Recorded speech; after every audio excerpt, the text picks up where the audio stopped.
Okay, so here's our applet that we're using, Y statistical power applet, and I have set the null hypothesis mu naught to 100. The alternative hypothesis is 110. The standard deviation is 10. D is the distance in terms of standard deviations from the null hypothesis of 100 to the alternative hypothesis of 110.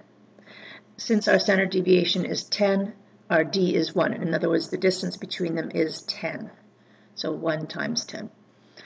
Alpha is, remember, the area. So if the area that gives us 0.05, so that puts our Z that we're comparing to at this dotted line. And I'm not sure what it is exactly. And N is, beta is this tiny little red area here for this example. So from our alternative hypothesis distribution, it's what's on the left of our dotted line.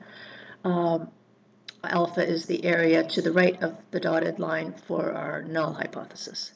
N is 16, so a sample of size of 16.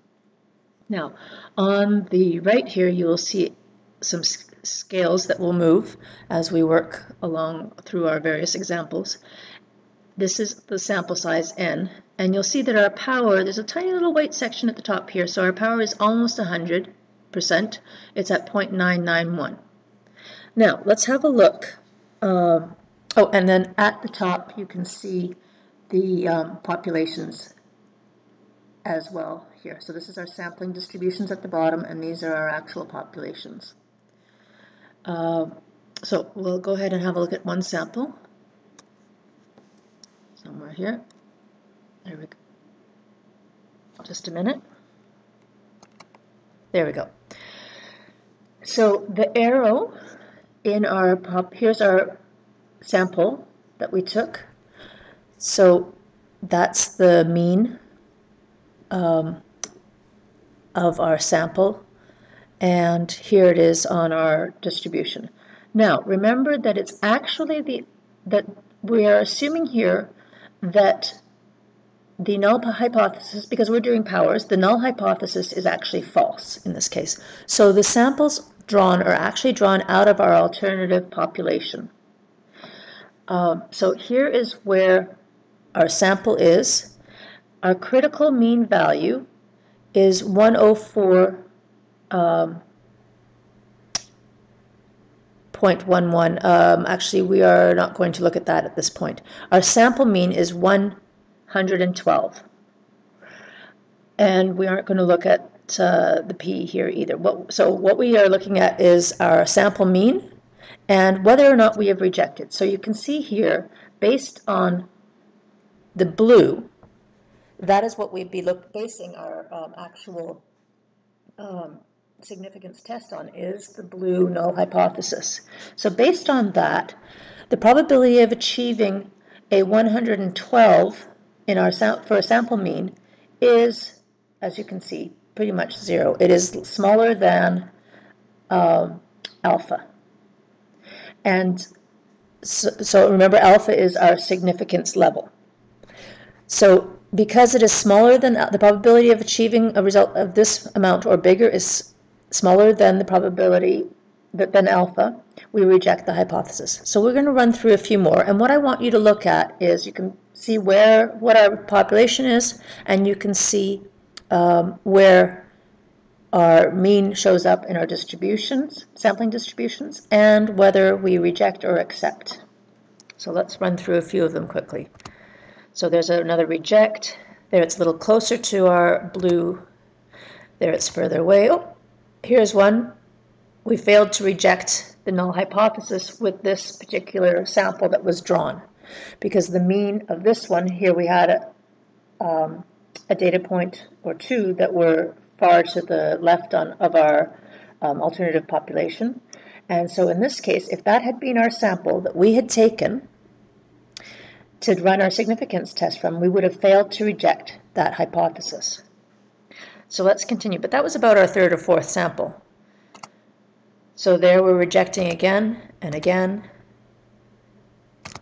and again and again. So there was one there where it was in the blue, in the alpha range, but still to the right of the line. Oh, there's another one. Once again, it's fairly rare. So fail to reject that time again. So let's run another 10 quickly. 1, 2, 3, 4, 5, 6, 7, 8, 9, 10. 10 of them in a row we didn't get, so that's 90%.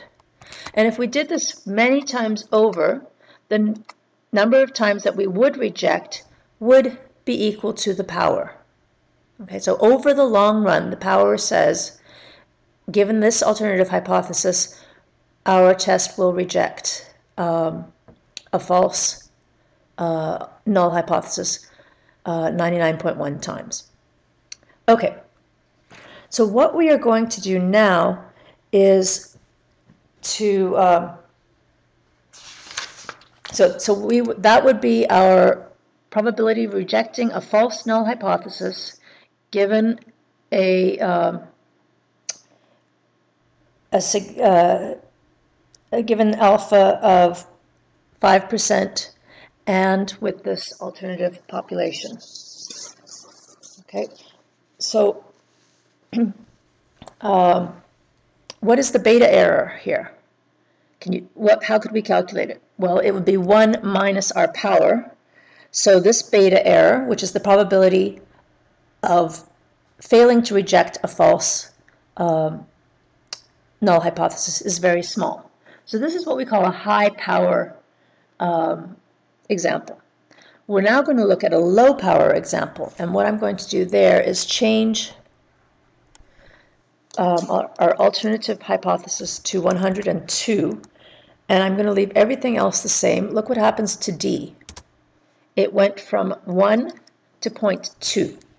In other words, the distance between my sampling distribution means is, or my population means, is 0.2 times 10, or simply 2. So a spread of 2 there. Look what else has changed. The n has stayed the same, but my power has dropped tremendously. It's at 0.199. Okay? So let's have a look when we draw a few samples here. There we failed to reject. You can also see on this diagram, our alpha has not changed. It stayed at 0.05 because we haven't changed where it was located. We only changed our alternative hypothesis. You can see on the graph that the power is much smaller and beta is much larger. So we have much more overlap between our two distributions. So that's 1 we failed to reject. 2 we failed to reject. Oh, I don't know if it went that time. 3, 4, 5, 6, 7. Oh, there's one finally at 8. Okay, so we failed to reject 8 times, even though there is a true alternate hypothesis, because they're so close, that affected how well we were able to detect that we had a false null hypothesis. Okay, and that was about 80% of the time we failed to reject it when it should have been, and about 20% of the time we were able to reject a false hypothesis. Okay, so once again we've seen that the power was low there. And the beta error was 80%, which means a failure to reject the false null hypothesis is quite high. Now, failing to reject the null hypothesis does not imply that the null hypothesis is true, as we can see here. This example is always assuming that the null hypothesis is false, unless, of course, they were exactly overlapped. So that's the effect of, that's what we call the effect size, is the distance between the two hypotheses. So what I'm going to do is just drag this back and forth. So you can see that if they're completely overlapped, oops, let me get it completely overlapped. Oh dear, where are we here? Okay, well you can see that if I go over to this side, we're just doing a one-sided. So if I go over here, the power is 0. The power is going to be 0 until basically when I have nothing there. So we get the power going up. So I've got pretty strong power there. You can see I've got a bit of beta. And when I have no more beta, there's some beta, no more beta, the power is 100. Okay, so that's the impact of effect size, how far apart the two hypotheses